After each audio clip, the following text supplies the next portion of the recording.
time I noticed the door, I thought my eyes were playing tricks on me.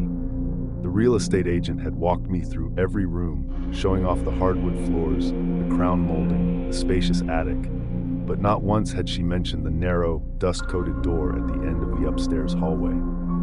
It wasn't on the floor plan, and when I asked about it, she hesitated, just for a second. Then, with a tight smile, she said, "Oh, that door stays locked, just an old storage closet.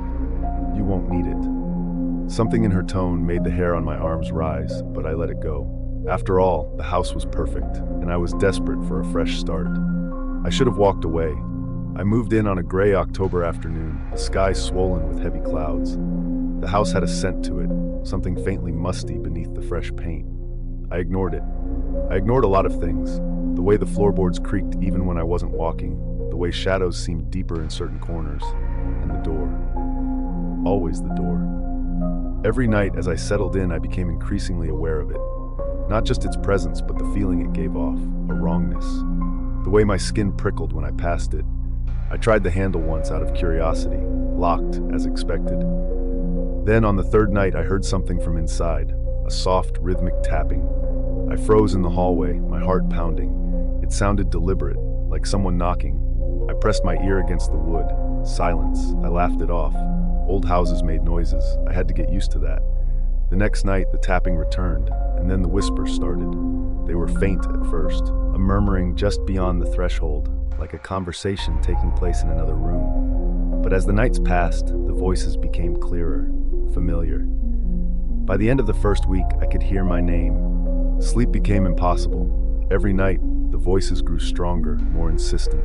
They didn't just call my name anymore, they pleaded, begged. Let me out. I'd lie there paralyzed, staring at my bedroom door, knowing that just down the hall something was waiting. One night, I dreamed that I opened the door. The darkness beyond it swallowed me whole, pulling me into an abyss with no bottom.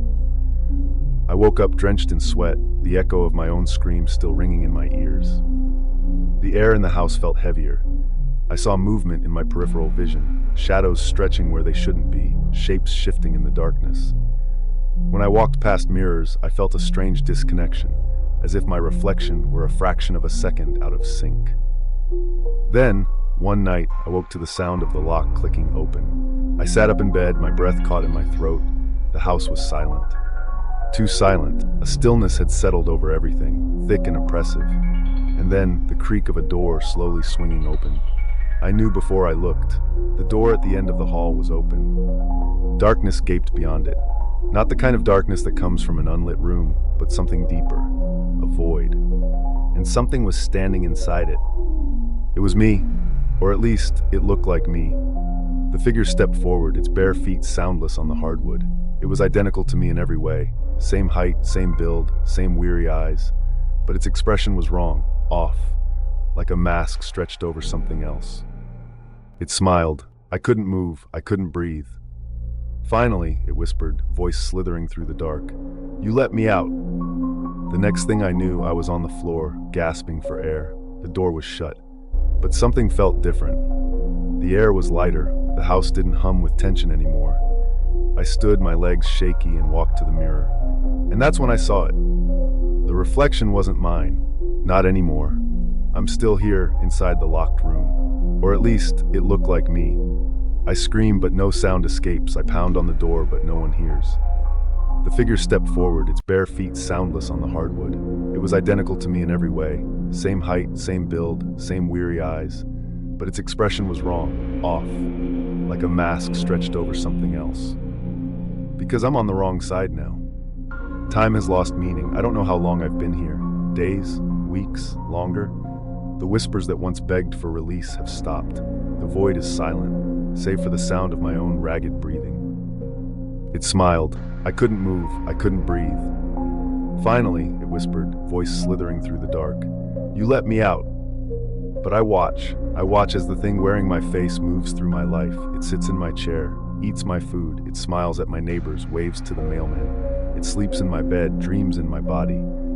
It has taken everything that I was, everything I loved, and made it its own. The next thing I knew, I was on the floor, gasping for air. The door was shut.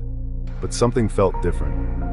The air was lighter. The house didn't hum with tension anymore. I stood, my legs shaky, and walked to the mirror. I watch as its hands unlock the door at night. I watch as it stands in front of the mirror, tilting its head as if listening to something I cannot hear. Sometimes I think I see its lips move, forming words I cannot understand. And that's when I saw it. The reflection wasn't mine. Not anymore. Then, last night, it turned to the door. It placed its palm against the wood, and for the first time since I was trapped, I heard its voice again. Soon. I don't know what that means, but I'm terrified to find out. And so I wait, because one day the door will open again. And this time, I don't think it will be me that steps out. It will be something else. Something worse. Something waiting to be free. And when that happens, when it finally escapes, God help whoever finds the door next.